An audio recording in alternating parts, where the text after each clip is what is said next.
সকাল থেকে মুষলধারে বৃষ্টির অজুহাতে আবারও লাগামহীন নিত্যপণ্যের বাজার। রীতিমতো পকেট খালি করে বাজার থেকে ঘরে ফিরছেন মানুষ।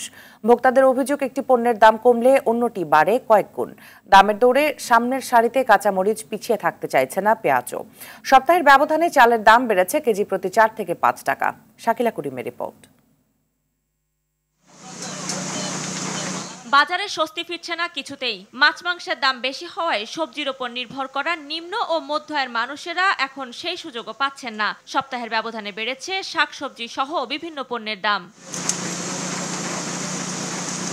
সকাল থেকে ঝুম বৃষ্টির কারণে বাজারগুলোতে ক্রেতার উপস্থিতি কম। তারপরও দাম হাঁকছেন বিক্রেতারা। আগে থেকেই হাতের নাগালের বাইরে আলুর দাম, কাঁচামরিচের দাম এখন 280 থেকে 300 টাকা। এছাড়া বেশিরভাগ সবজির দাম এখন প্রতি কেজি 100 টাকার বেশি। পটল আছে 50 টাকা কেজি, ভেন্ডি আছে 60 টাকা, পেঁপে আছে 50 টাকা, কাঁচামরিচের দামটা একটু বেশি, 260 টাকা কেজি। কাঁচামরিচটা আমাদের বাংলাদেশে নাই, ইন্ডিয়ান থেকে আসতেছে, তো এই জন্য একটু দাম বেশি। বৃষ্টিতে ভিজার কারণে দোকানদারও ঠিকমতো বাজার আসতে পারে না, কাস্টমার আসবে কেমনে? আগের বাড়তি দামে বিক্রি হচ্ছে শসা। দেশে টমেটোর মৌসুম শেষ হওয়ায় ভারত থেকে আমদানিকৃত টমেটোর দাম শুনলে চক্ষু চড়ক গাছ হওয়ার জোগাড়। টমেটো 220 টাকা কেজি।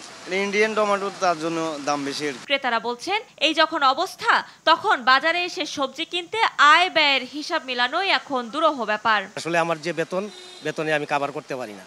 আমার ছেলেবেল লেখাপড়া, আসলে বাজার সদাই করে দেখি যে আমার দেনা হয় প্রতি মাসেই। আয়ের সাথে ব্যয়ের হিসাব এখন তো মেলানো কঠিন, সঞ্চয় করা যাচ্ছে না, সবকিছুরই দাম বেশি। 100 টাকার নিচে কোনো সবজি নাই। আপনার মাছ বাজারেও কিনতে গেলে আমরা নাগালের বাইরে।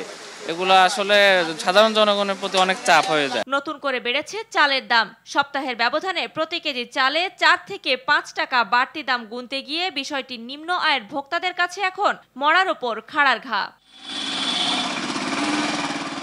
বাজার ব্যবস্থাপনায় সংশ্লিষ্ট কর্তৃপক্ষের নজরদারি সহ কঠোর মনিটরিং এর দাবি ক্রেতা বিক্রেতা উভয়েরই।